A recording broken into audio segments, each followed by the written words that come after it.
sira din mga push button nyo, ayaw na umandar, tapos nahirapan kayong kickstart, madali lang yan. Ayan mga paps, meron tayong unit ngayon. Ayan, ayaw umandar. Ngayon pag hindi kayo inandaran, ang problema kasi nito switch.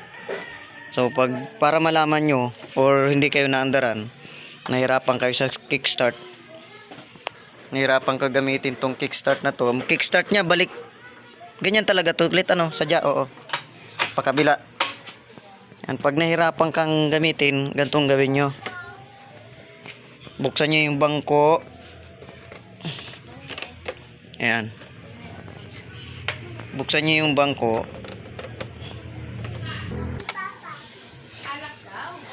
Ayan, buksan nyo yung bangko kung nahirapan kayong paandarin. Inabot ka nung nasira solenoid nyo. Na itong solenoid nya nandito. Ayan. Ayan ang solenoid.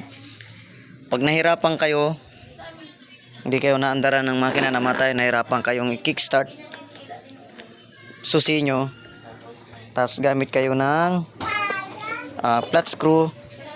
Ayan o. Ayan, umandar na. Yan na lang gawin nyo. Nasira solenoid nyo, sira din mga push button nyo, ayaw na umandar, tapos nahirapan kayong kickstart, madali lang yan. Ayan, susi nyo, buksan nyo yung bangko, kita nyo yung solenoid, ilabas nyo yung dalawang malaking nut na yan, pag shortin nyo ng ganyan, Ayan, yan, ganun lang. Ayan, umandar na. Kung marunong naman kayo mag-check, ang gawin nyo, pag pinreno nyo na to, pag preno nito at umilaw yung likod sa huli,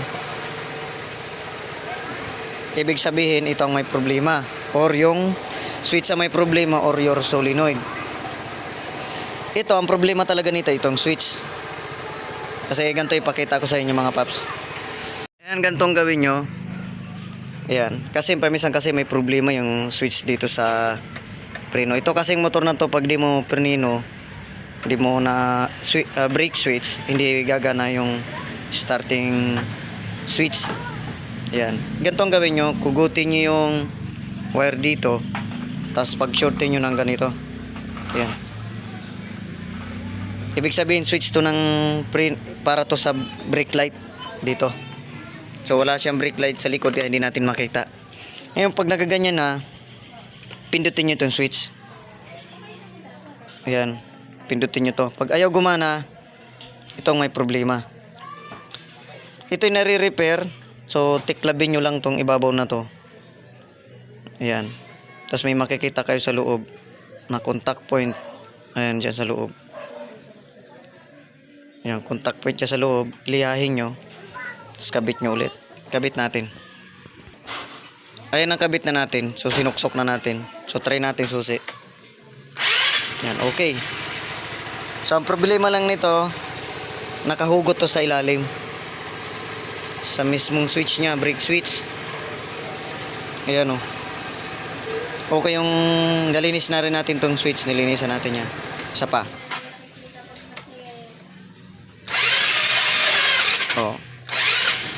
Okay na. Ngayon, pag tinanggal nyo naman to, kasi nakabitaw yan sa lilalim, ayun, hindi siya talaga siya gagana. Nagana din pala to. So hindi na natin ito kakabit. Kasi mayroong mga motor talaga, kung hindi mo i-brake switch, hindi gagana. Hindi natin kabit yan.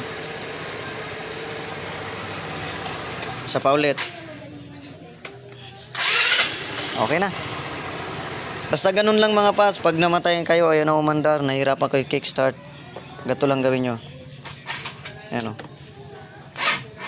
Isusi nyo. Ganun ulit. Ayun, yan na. Okay na. Ganun lang mga paps. Pag namatayan kayo, mahirap kickstart.